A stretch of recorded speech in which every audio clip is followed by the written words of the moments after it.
Jackson Jobe, a name scouting directors have known for quite some time, has now become the talk of baseball. As of September 4th, 2024, Jackson has become baseball's #1 pitching prospect, with Detroit fans pleading for management to call him up. However, things have not always been this way. Today, we're going to cover Jobe's rise to stardom and explain why the hype is absolutely justified.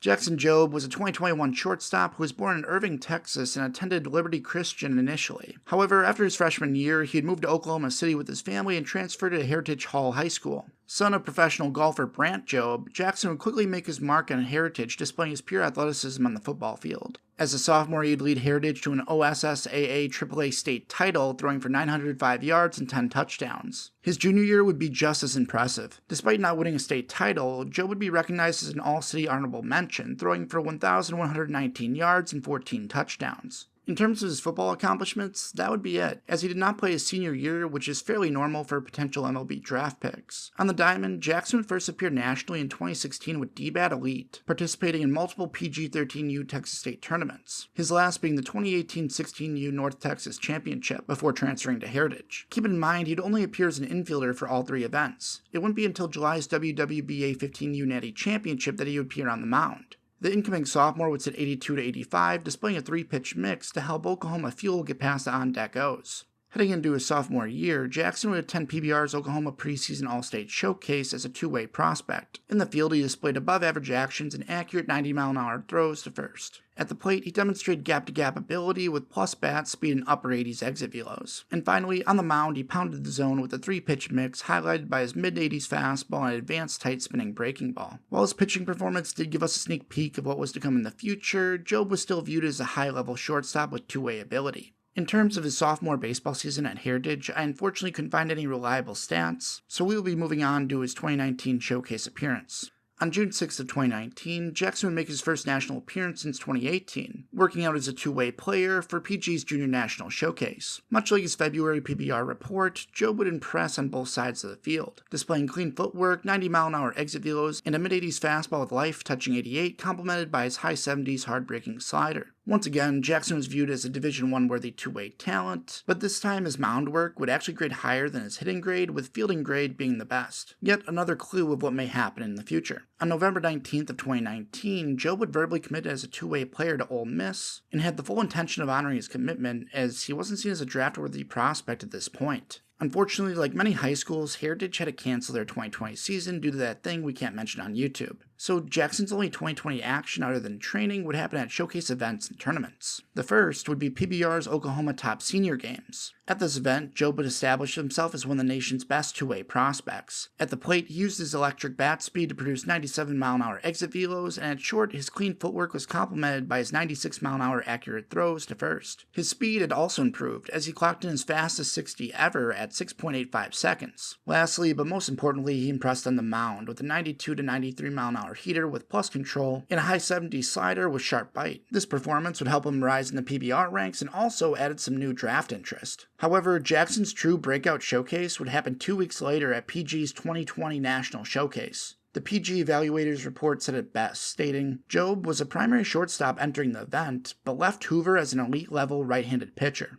On the bump, he displayed explosive arm speed, running his high-spin fastball up to 96 with a loose and whippy arm stroke. His slider was now in the low 80s, but more importantly, featured spin rates north of 3,000, making it arguably the best breaking ball in the 2021 class as a whole. Lastly, his changeup showed to be a quality third offering in the low 80s. This performance in itself would change Jackson's life forever, as it would earn him an invite to the PG All-American Classic, establish him as a #1 ranked prospect in Oklahoma, and most importantly, bump his draft stock to day one potential. At this point, Jackson and his family realized his potential on the mound and shifted his training to focus primarily on just that. Despite having some of the best pure stuff in the country, Jackson never truly focused on pitching development. He described himself as a late bloomer, and even though it sounded almost ridiculous, he was right.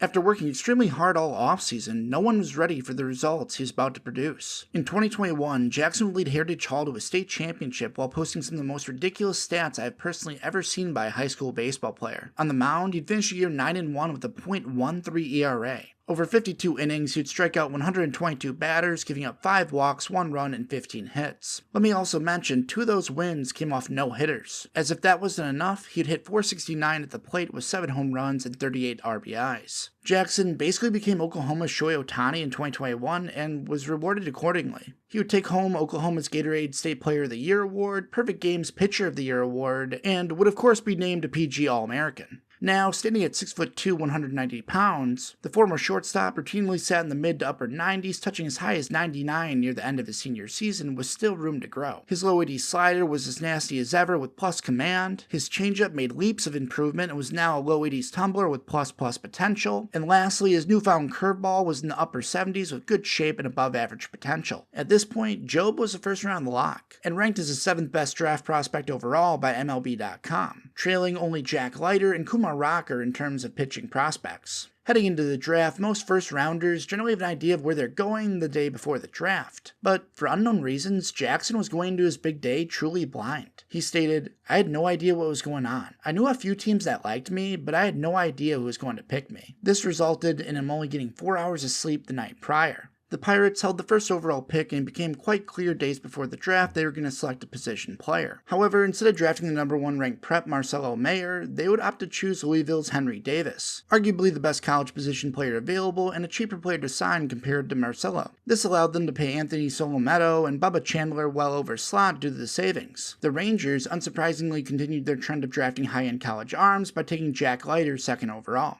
The 3rd overall selection belonged to Detroit. By all accounts, Marcelo Mayer was pretty much a lock at this position. Mayer had been in contact with Detroit weeks before the draft, and the San Diego Union-Tribune reported members of the Tigers organization claimed they would not let Marcelo drop past them. Despite all of this, Detroit would actually select Jobe with the 3rd overall selection and sign him to a $6.9 million signing bonus. While this was incredibly exciting for Jackson, baseball Twitter was lit up with disgruntled Tigers fans expressing their disappointment in the pick. When asked why they chose Jackson over Marcelo, Tiger scouting director Scott Poulos claimed the decision was easy, as Jobe was in their eyes the best player on the board with the best ability and most upside. However, that certainly did not calm the storm on Twitter. I'll show you guys here the nice version of the comments, as many featured multiple cuss words. Moving past the draft controversy, Jackson would spend the rest of 2021 resting and training for his first full season of pro ball. Heading into 2022, the Tigers would start Jobe off in Single-A Lakeland, a historically pitcher-friendly stadium with the average competition being 3 years older than him. In 18 starts, Jackson would go 2-5 with a 4.52 ERA over 61 innings, striking out 71 and walking 25. He would also give up 12 long balls in Lakeland, which was a bit concerning. Despite the somewhat rough start to the year, Detroit would promote Jobe to High A West Michigan for his final 3 starts. There, he'd finish out the year strong, going 2-0 with a 1.15 ERA over 15 innings, striking out 10 and walking 5. While the results didn't scream superstar potential, they were actually quite impressive given the situation. Jackson didn't get the short season rookie ball start many new draftees get the same year they are drafted. His pure stuff was also playing fairly well. The slider remained near untouchable when executed properly, his fastball sat in the mid-90s all year, and his changeup was continuing to develop with flashes of plus potential. Jobe would end 2022 as baseball's 40th best prospect and 3rd overall in the Tigers organization. Unfortunately, 2023 would start with a setback for Jackson as he would suffer from lumbar spine inflammation during spring training. But after some rest and rehab, he would return to the mound in mid-June. He would make a couple rehab starts, but ultimately spend the majority of his time with West Michigan again. The 20-year-old righty performed very well, and had also developed a cutter that sat in the low 90s, playing very well off his slider. He'd finish High A with a 2-3 record, posting a 3.6 ERA in 40 innings pitched, striking out 54 and walking only 3 batters. The Tigers rewarded this effort by promoting Jackson to Double-A Erie for his final start of the season. In this last appearance, Jobe would give fans a taste of what was to come next year, as he'd strike out 6 batters, give up 4 hits and 0 walks over 6 shutout innings. This fantastic end to the season would push the 20-year-old to the number 1 spot on the Tigers prospect list. Unfortunately, 2024 would have a similar start to the season as the prior year. On May 2nd, Jackson would be placed on the disabled list due to a hamstring injury that would keep him out for a month and a half. But after 3 solid rehab starts, he'd be placed back on Double-A Erie, where he would reestablish his dominance. So far in 2024, Jobe has been electric. He is currently 3-2 with a 2.03 ERA. In his 66 innings pitched, he struck out 73, walked 36, and has only given up 2 long balls. At the ripe age of 21, his stuff has only gotten better. The now #1 pitching prospect in baseball has improved his RD plus fastball drastically. His four-seamer can now touch 102 miles an hour with as little as 7 inches of vertical break. In other words, hitters are seeing triple-digit rising fastballs at the plate. Remember that cutter he developed? Well, now it's a potential MLB plus pitch too, sitting in the mid-90s, tunneling exceptionally well with his slider. The changeup is now a deadly punch-out pitch, and is effective against both right-handed and left-handed opponents, sitting in the mid-80s with tons of fade. Lastly, his best pitch, the slider, remains plus in the mid-80s, featuring his signature 3,000 plus RPMs and up to 17 inches of horizontal movement. If you put all this together, Jobe is some of the best pure stuff in all of baseball, including the MLB, which sounds crazy to say, but it's true.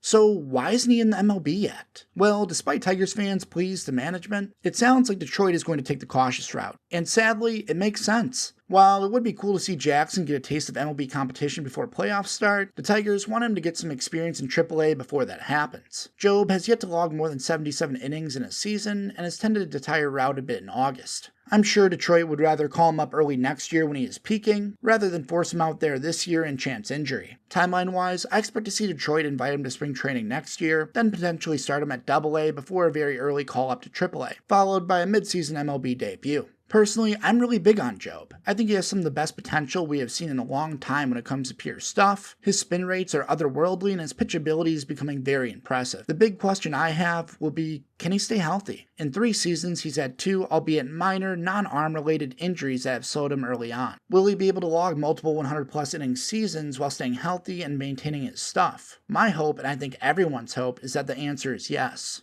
You gotta remember, he does have one big advantage that many of us forget.